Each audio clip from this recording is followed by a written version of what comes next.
लोग कितने हैं? सभी को मेरी तरफ से वेलकम। चलिए हम लोग शुरू करते हैं। तो आज का लेक्चर है आपका एसएमसी स्मार्ट मनी कॉन्सेप्ट का लेक्चर 5। ठीक है, और टॉपिक है आपका liquidity. Liquidity, what is liquidity? अब ये बताओ, मैं लिक्विडिटी को एसएमसी के फॉर्मेट से बताऊं या एमएमसी के फॉर्मेट से बताऊं? मतलब जीरो से शुरू करूं या फिर 50% से शुरू करूं लिक्विडिटी? जैसा आप बताओगे मैं वैसा करूंगा। अगर चाहते हो बिल्कुल ज़ीरो से शुरू करूं तो उसमें मैं जो एक्सप्लेनेशन मैंने 1 साल पहले दी थी, मैं 2 साल पहले मतलब पहले जो दी थी, मैं फिर उसको उस तरीके से एक्सप्लेन करूँगा। बिल्कुल ज़ीरो से शुरू करूँगा ये है क्या, और फिर इसको टारगेट फाइंड आउट करने के लिए कैसे यूज़ करेंगे। ठीक है, अगर आप कहोगे तो मैं ज़ीरो से शुरू कर दूंगा बिल्कुल, अगर आप कहोगे तो 50% से शुरू कर दूंगा। ठीक है, लेकिन बस 15 मिनट अपने शांत मुझे दे देना, उसके बाद आपकी थिंकिंग बदल जाए मार्केट को देखने की, वो मेरे ऊपर। ठीक है, इस चीज़ की मैं श्योरिटी लेता हूँ। अगर ये लेक्चर तुमने सुन लिया तो लिक्विडिटी को उस नज़र से नहीं देखोगे जैसा आपको दुनिया बताती है। लिक्विडिटी में हम लोग पहले BSL, SSL एंड साथ ही साथ हम लोग यहाँ पर जोन्स भी देखेंगे, एक तरह से जोन्स भी जो होते हैं। ठीक है, चलो BSL SSL रख देता हूँ, बाकी ये कन्फ्यूज़न नहीं कर। ओके, ये हमारे सामने रहेगा यहाँ पर।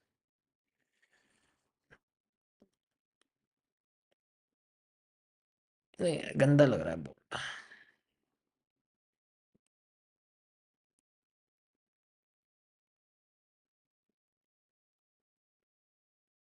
परफेक्ट, काफ़ी सुंदर लग रहा है, मज़ा आ गया। ठीक है गाइस, तो मैं ज़ीरो से शुरू करता हूँ, ध्यान से सुनना। इसके लिए मुझे अ,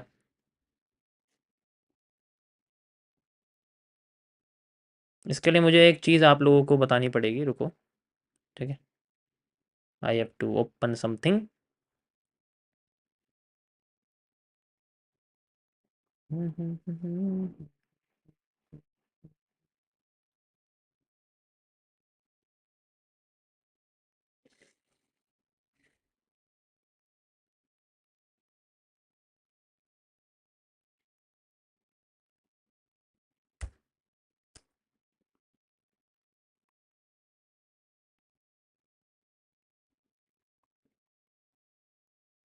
wait guys, wait just 1 minute. इसको करते हैं, थोड़ा बड़ा कर दूँ मैं इसको।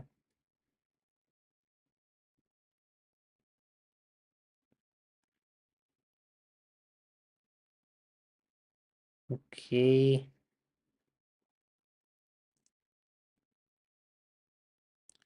नज़र आ रहा है सबको एक ग्राफ लाइक दिस? सबको एक पेज नज़र आ रहा है? चलिए हम लोग चलते हैं, थोड़ा सा इसको मैं छोटा कर देता हूँ। परफेक्ट।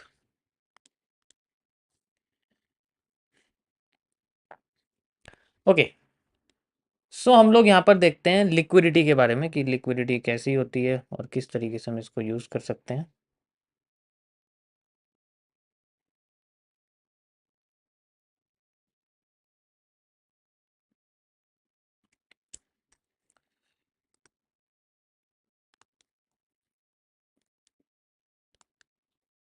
लिक्विडिटी, देखो क्या होता है, मैं इसको आपको दोनों फॉर्मेट से बताऊंगा। अभी मैं आपको एमएमसी में जो मैंने लिक्विडिटी को एक्सप्लेन किया है, मैं उसके हिसाब से आपको इसको ज़ीरो से एक्सप्लेन करूंगा, एंड जब 50% हो जाएगा देन इसके अंदर मैं आपकी एसएमसी है, स्मार्ट मनी कॉन्सेप्ट, आईसीटी वाली जो लिक्विडिटी है वो मैं ऐड कर दूंगा, ताकि आपको टारगेट पता लग जाए जनरली।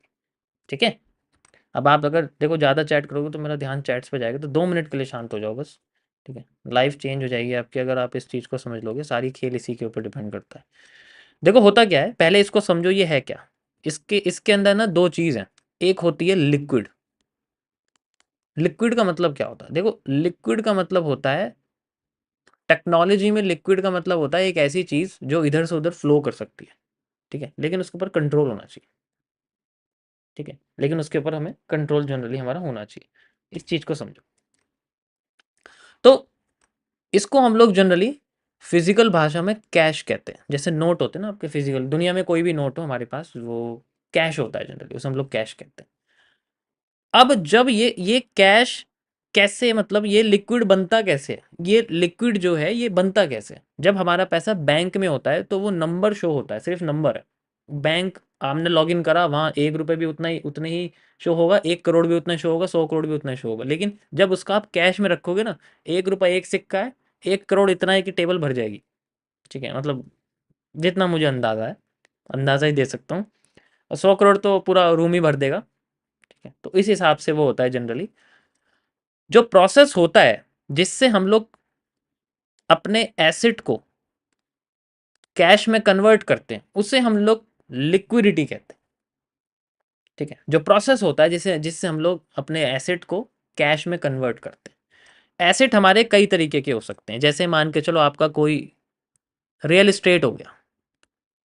रियल एस्टेट एसेट ही तो होता है, और क्या होता है? ठीक है, अब यस और नो करते रहना। सेकंड, कोई भी कमोडिटी हो गई आपकी। कमोडिटी का मतलब कोई भी आपका गोल्ड है ना, कोई भी आपका सिल्वर, ये सारे एसेट के फॉर्म में होते हैं। जब तक आप इनको बेचोगे नहीं, इनकी वैल्यू बढ़ती रहेगी। ऐसी तो होता है, तो घटती भी रहेगी।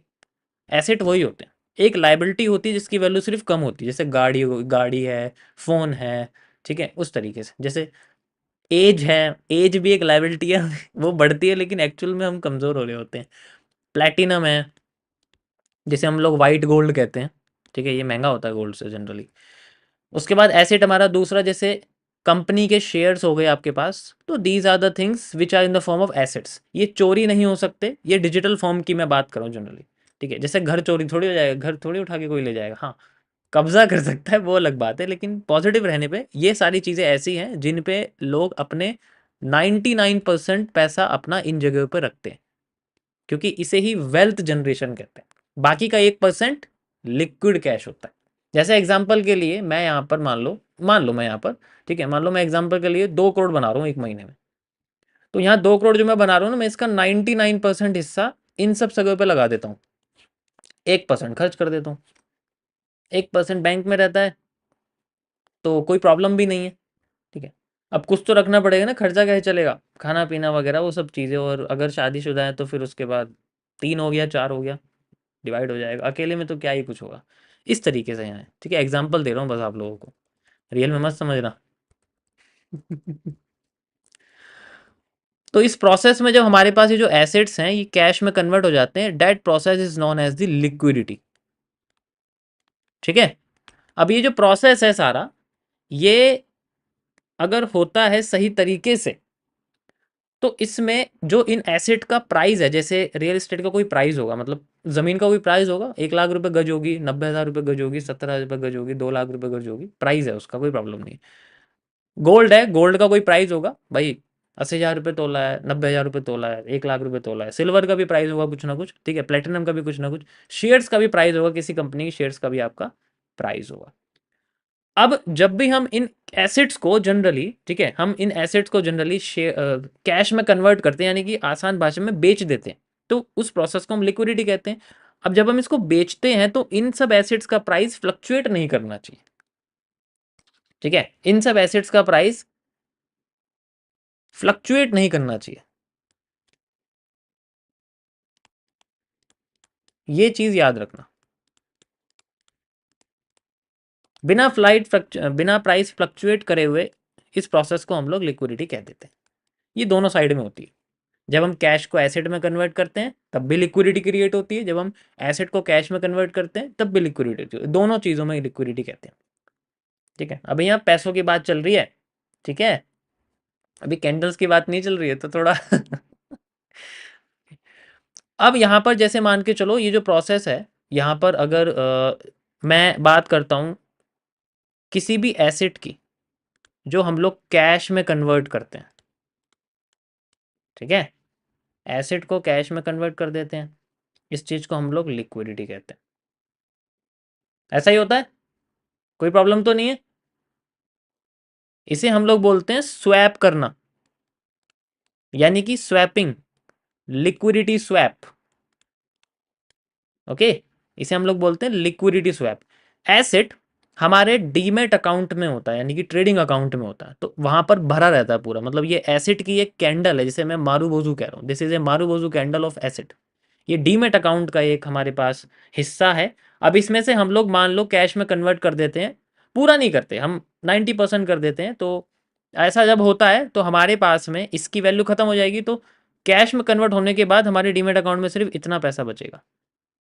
तो जब भी हमारी लिक्विडिटी स्वैप होती है तो हमारे पास दो तरीके की कैंडल बनती है। ऐसी कैंडल जिनके ऊपर विक होती है, नीचे नहीं, जिनके ऊपर विक होती है। और ये जो विक है, it indicate a bearish pressure. जब भी मार्केट में ऊपर विक बनती है किसी भी कैंडल के ऊपर और नीचे बॉडी होती है, दैट मीन्स वहां पर लिक्विडिटी स्वैप हुई है, एसेट कैश में बदला गया है। ठीक है। अब ये जो पैसा है कैश में कहाँ आएगा, ये पैसा कहाँ गया, ये पैसा हमारे बैंक में आ गया या फिर हमारे नॉर्मल अकाउंट में आ गया, जिसको हमने किसी एसेट में नहीं खरीदा हो। लेकिन मान लो मैं कह रहा हूँ वो डीमेट अकाउंट में या ट्रेडिंग अकाउंट में या किसी भी फॉरेक्स ब्रोकर में, लेकिन वो किसी एसेट में लगा नहीं हुआ, उसके ऊपर किसी ने ट्रेड नहीं चली हुई, वो मार्जिन यूज नहीं हुआ। यहां तक सभी को समझ में आया? किसी को कोई प्रॉब्लम तो नहीं है? किसी को कोई प्रॉब्लम तो नहीं, यहां तक समझ में आया? ठीक है।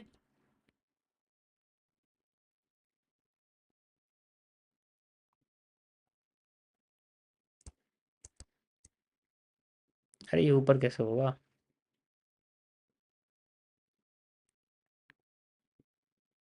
उसको मैं यहाँ कर दूं।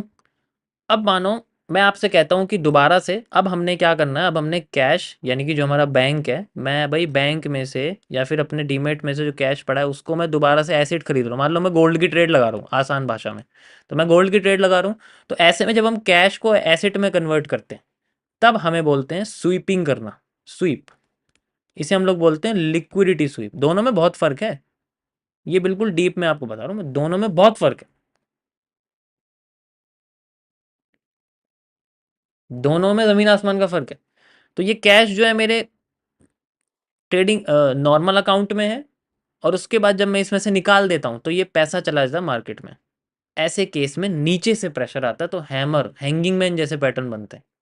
That is how we can indicate कि मार्केट में बुलिश प्रेशर आया है। तो एक बुलिश प्रेशर जनरेट होता है जब मार्केट में लिक्विडिटी स्वीप होती है। जैसे एग्जांपल के लिए आपके निफ्टी, बैंक निफ्टी के पिछले साल 5 जून के इलेक्शन के बाद की जो 1 डे के टाइम फ्रेम पर कैंडल बनी है, अभी दिखाऊंगा शो करके, वो आपकी लिक्विडिटी स्वीप है। जब इलेक्शन आया तो रिजल्ट आया इलेक्शन का, तो मार्केट एकदम नीचे गिर गई, और उसके बाद वहां पर जो आपकी बुलिश कैंडल बनी है वहां आपको हैमर ही हैमर दिखेंगे हर जगह, हर जगह हैमर ही हैमर, हैमर ही। अभी आपको अच्छे से दिखाऊंगा समझा के कैसे आपको दिखता है। ठीक है, समझ आया? कोई प्रॉब्लम तो नहीं है? एकदम से हमने कैश में से निकाला, मारू बोजू खत्म हो गई और वो हैमर में बन गई। ऐसे में ये जो प्रेशर है ये नीचे आता है, मार्केट के नीचे आता है। हमें बस आइडेंटिफाई करना है कि किस जगह पर मार्केट लिक्विडिटी स्वीप कर सकती है। ठीक है। ये कई तरीके से होता है, ऐसा नहीं है कि आपको ऐसी कैंडल दिखेगी। हो सकता है आपको कैंडल ऐसी दिखे, पहले नीचे गई फिर मार्केट ऊपर चलेगी। ऐसा तब होता है जब कैंडल के पास समय नहीं होता उसी जगह पे दोबारा से अपने आप को नीचे जाके ऊपर ले जाना, तभी तो वीक ऐसे बनेगी। लेकिन उसके बाद इतना समय नहीं होता, वो अगली कैंडल ऊपर ले जाती है। तो एक bullish engulfing is also known as the liquidity sweep. A bearish engulfing is also known as the liquidity swap. एक बियरिश एनगल्फिंग भी वही है, कंबाइन करोगे ना शूटिंग स्टार या फिर आपके सामने ऐसे पैटर्न आएंगे। This is called liquidity. अब जैसा कि मैंने आपको बताया ये वाला कि प्राइस फ्लक्चुएट नहीं करना चाहिए अगर इनमें से कोई भी प्रोसेस होता। अगर प्राइस फ्लक्चुएट कर गया, ठीक है, अगर प्राइस फ्लक्चुएट कर गया तब क्या करेंगे? तब सबसे बड़ी समस्या होती है हमारे पास, क्योंकि लिक्विडिटी तभी यूज की जा सकती है if we are in a centralised market. तो यहां पर जब होती है प्राइस फ्लक्चुएट कर जाता है, जैसे हम लोग इनसाइडर ट्रेडिंग की बात करते हैं या फिर हम लोग किसी ऐसे एसेट की बात करते हैं जो इतना ज्यादा गिर जाए, मैक्सिमम 60% नीचे गिर जाए, ऐसे में इलिक्विडिटी क्रिएट होती है। इलिक्विडिटी होती है जब आपका अनकंट्रोल्ड मूवमेंट मार्केट का बन जाती है, तब होती है जब कोई मैनिपुलेट करने की कोशिश कर रहा है, हद से ज्यादा अपने एसेट को बेच रहा है, हद से ज्यादा खरीद रहा है। इसे हम लोग इंस्टीट्यूशनल बाइंग और या फिर इंस्टीट्यूशनल सेलिंग कहते हैं, लेकिन वो एक अलग तरीके से मार्केट में लोगों का पैसा उड़ाने के लिए, रग पुल के लिए की जाती है। आज के डेट में क्रिप्टो में तो ये लीगल ही मानते हैं। ठीक है, आपने देखा होगा लोग रग पुल कर देते हैं और वहां पर तो ऐसा, लेकिन ये टोटली इलीगल, ऐसा नहीं करना चाहिए कभी भी। ठीक है, इससे बचना चाहिए और इसमें कभी इन्वॉल्व नहीं होना चाहिए जनरली। अब फ्लक्चुएशन का मीनिंग होता है, देखो ट्रेंड ऐसे जाना कोई प्रॉब्लम नहीं, ट्रेंड ऐसे जाना कोई प्रॉब्लम नहीं, ट्रेंड ऐसे जाना, this is a fluctuation. Trend ऐसे जा रहा है कोई प्रॉब्लम नहीं, ऐसे चला गया प्रॉब्लम है, दिस इज ए फ्लक्चुएशन। पहले नीचे जाता है फिर एकदम ऊपर, उसी रेंज में आने लग जाता है, लेकिन ये जो एकदम से नीचे जाके ऊपर गया, this is a fluctuation. Stock market में अगर किसी शेयर के साथ ऐसा हो जाए ना, इंक्वायरी बैठ जाती है लार्जर टाइम फ्रेम पे, 1 मिनट में नहीं, 4 आवर में, 1 डे पे। अगर ऐसा कोई स्टॉक हालत कर दे तो इंक्वायरी बैठ जाती है स्टॉक के ऊपर, कंपनी के ऊपर, पूछने लग जाएंगे ऐसा कैसे करा तुमने। ठीक है, क्रिप्टो में क्या है, अभी मैं आपको बताता हूँ क्यों नहीं पूछता कोई क्रिप्टो में, क्यों ऐसा है कि वहां पर इतनी इतनी छूट है वहाँ। अभी ये लिक्विडिटी क्रिएट हो गई।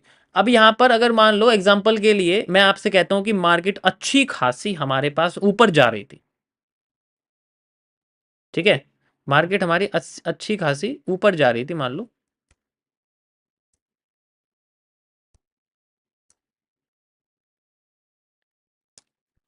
ऐसे करके अच्छी खासी मार्केट ऊपर जा रही थी, एकदम से क्या होता है मार्केट के अंदर, एकदम से गिरावट आने लग जाती है, ऐसे गिर जाती है।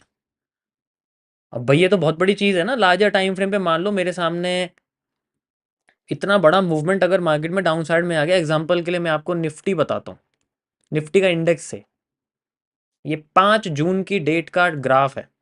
ठीक है, मुझे ग्राफ याद रहते हैं, आप किसी का भी नाम लो मुझे रहते हैं याद। सेम एग्जांपल मैं अगर 2023 के जीबीपी जेपीवाई की बात करूं, ठीक है, सेम एग्जांपल अगर मैं 2017 के आपको यूएसडी कैड की बात करूं जनवरी में, तो उसमें भी यही सेम चीज़ हुई है। ठीक है, ये ऐसे जब गिर जाती है तो अब यहाँ क्या करते हैं, अब यहाँ पर जब इलिक्विडिटी क्रिएट हो गई हमारे पास, इलिक्विडिटी क्रिएट होते ही जो सेंट्रल बैंक है, देश का कोई भी सेंट्रल बैंक है, वो क्या करेगा, वो अपना रेपो रेट इंक्रीज कर देगा। रेपो रेट मतलब, सॉरी, रेपो रेट कम कर देगा, इंक्रीज नहीं करेगा, रेपो रेट कम कर देगा। रेपो रेट होता है जिस रेट से सेंट्रल बैंक से बाकी के कॉमर्शियल और इंडस्ट्रियल या रेजिडेंशियल तो नहीं, मतलब नॉर्मल बैंक जो होते हैं, पब्लिक बैंक जो हैं, वो लोन लेते हैं। नॉर्मल जो बैंक हैं आपके, मतलब एक क्लाइंट बैंक या कस्टमर बैंक आप कह सकते हो, कमर्शियल बैंक भी आप कह सकते हो, ठीक है, कॉरपोरेट बैंक्स भी आप कह सकते हो। मुझे वैसे ऐसे वर्ड यूज़ नहीं करने चाहिए क्योंकि ये थोड़े हाई लेवल वाले हैं। तो जिस रेट से सेंट्रल बैंक से बाकी लोग बाकी कस्टमर बैंक लोन लेते हैं ना, उसको कम कर देते हैं। एग्जाम्पल के लिए जैसे, ठीक है, एग्जाम्पल के लिए जैसे 4% पे कोई भी एक बैंक है, एक्स बैंक, वो सेंट्रल बैंक से लोन ले रहा है कि मुझे पैसे चाहिए, वो 4% पे दे रहा, आगे वो 8 और 10% पे दे रहा, तो 4% बीच में से खा जाता है वो। तो यहाँ पर जो 4% पे दे रहा है वो इसको 4% से घटा के बस 3.9 कर देते हैं।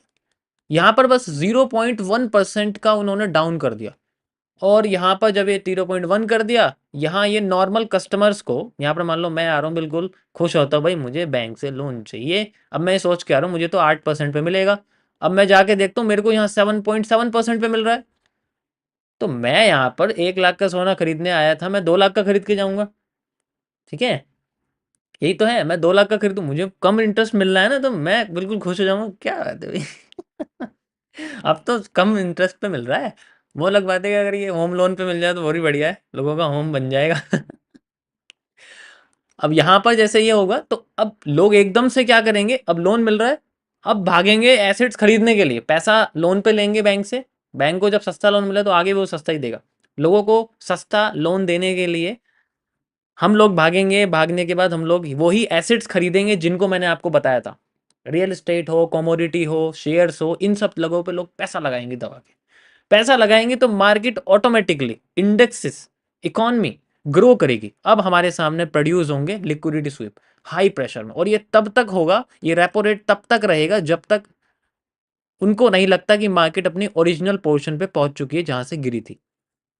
तब जाके रेपो रेट दोबारा से, इसके अंदर जो इंटरेस्ट रेट दोबारा से रिवाइज किए जाते हैं, एंड देन ये नॉर्मल पे करे जाते हैं। नॉर्मल के थोड़े से कम होते हैं, क्योंकि अगर और सस्ता कर दें तो मार्केट अपना हाई भी तोड़ देगी। ठीक है, मार्केट अपना हाई भी तोड़ देगी, क्योंकि लोगों का इतना दबा के खरीदे जाएंगे, तुम्हें तो पता ही है खरीदने की कैपेसिटी कितनी लोग हैं। ठीक है, समझ आया।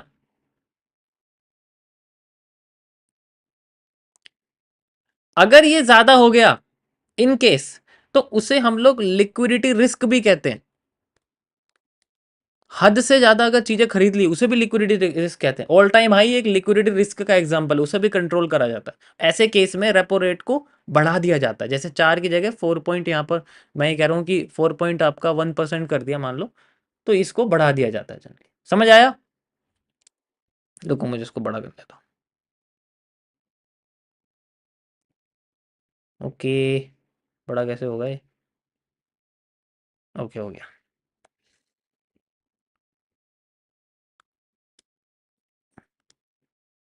यहाँ किसी को कोई प्रॉब्लम तो नहीं है? यहाँ तक सबको समझ में आ गया? This is called liquidity risk, और ऐसे करके इनको सबको कंट्रोल किया जाता है। ठीक है, that is how we can say. ये एमएमसी का आपको बता रहा हूँ, अब आगे मैं एसएमसी का बताऊंगा, लेकिन इससे पहले आपको मैं चार्ट पे लेके चलता हूँ एंड वहाँ आपको दिखाता हूँ कि किस तरीके से हम लोग जनरली ये पता कर सकते हैं कि ये हमें जो कैसे नज़र आता है ये। ठीक है, ये नज़र कैसे आता है हम लोग वो देखते हैं। ओके, चलो मैं आपको लेके चलता हूँ निफ्टी के पास।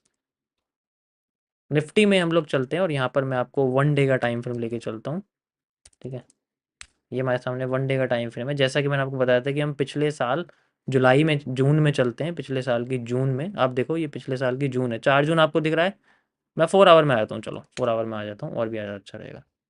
ठीक है, ये देखो ये पिछले साल की जून है। This is called liquidity, illiquidity. एकदम से गिर गई ना मार्केट, ये इलेक्शन के टाइम का देखो 4 जून है जनरली। एंड नाउ ये अच्छी खासी चलती हुई मार्केट को इन्होंने पूरा का पूरा वैसा कर दिया, कर दिया। तो यहाँ पर जो जनरेट हुआ है, दिस इज कॉल्ड, ये जो आपको विक दिख रही है, दिस इज ए लिक्विड, ये हमारा लिक्विडिटी स्वीप है। यहाँ बुलिश प्रेशर जनरेट किया। अब यहाँ जितने भी आपको हैमर दिख रहे हैं ना, तब तक हैमर, ये देखो, ये देखो हैमर जितने भी आपको यहाँ दिख रहे हैं, ये सारे के सारे जो हैमर हैं आपके, these are the buying pressures. और जब उन्हें लगता है कि प्राइस ऑटोमेटिकली उस पोर्शन पे चला गया, वो अलग बात है, हम सप्लाई डिमांड यूज़ करते हैं। मतलब जैसे उन्हें पहुंचाना था अपने हिसाब से, हम तो सप्लाई डिमांड यूज़ करेंगे कि मान लो यहाँ से लेके यहाँ तक कि हमारे सामने डिमांड है, हम लोग इसको जनरली यहाँ से यहाँ तक चाहते हैं कि मार्केट अपनी इस जगह से पहुंच जाए जहाँ से हमारी लिक्विडिटी स्वीप हुई है। तो जैसे ही हमारी पूरी हो जाएगी, डिमांड पूरी हो जाएगी, रेपो रेट को फिर से मान लो उन्होंने कम कर दिया, बढ़ा दिया, तो लोग फिर उसको बेचना शुरू करेंगे, ओरिजिनल पोर्शन पर मार्केट आ जाएगी। दैट इज़ हाउ द, ये बहुत बड़ा गेम है। देखो ये मैं आपको एक लिक्विडिटी का एग्जांपल कर रहा हूँ, समझाने की कोशिश कर रहा हूँ। ये पूरा प्रोसेस नहीं है, this is not the way ऐसा किया जाता है, क्योंकि मैं आरबीआई में नहीं बैठा हुआ। ठीक है, तो ये अलग चीज़ है, बहुत अलग है, ये रियलिटी में बहुत अलग चीज़ है। बट इस चीज़ को समझो कि लिक्विडिटी कैसे क्रिएट की जाती है एंड होती कैसे है। ठीक है, ऐसा प्रोसेस नहीं होता हर हर टाइम पे, but it is the way of representing how we can cash the liquid, मतलब एसेट्स को कैश में कैसे कन्वर्ट करते हैं। ठीक है, तो कई सारी चीज़ें हैं जो आप सीपीआई वगैरह देखते हो ना, सीपीआई आना, इंटरेस्ट रेट, फेडरल इंटर, ये सारी चीज़ें समझोगे ना जिस दिन बड़े लेवल पे, देन यू कैन रियलाइज कि इनका असर सिर्फ 1 मिनट की कैंडल पे ट्रेड करने पे नहीं होता। जैसा आपको लोग दिखाते हैं कि 1 मिनट की कैंडल पे बैठ जाओ, अभी सीपीआई आने वाला, एक बड़ी कैंडल बनेगी, प्रॉफिट निकाल के गायब। अब तुम्हें ये नहीं पता उसका असर 2 महीने के लिए होता है, उसका असर रियलिटी 2 महीने के लिए होता है, लेकिन हम तो उसमें 2 मिनट में निकाल के भाग जाते हैं। तो ऐसा नहीं होता। We do not have to capture the 500 point, we are just here for 5000 point or maybe 10,000 points। तो उस चीज़ को यहाँ पर जनरली उतना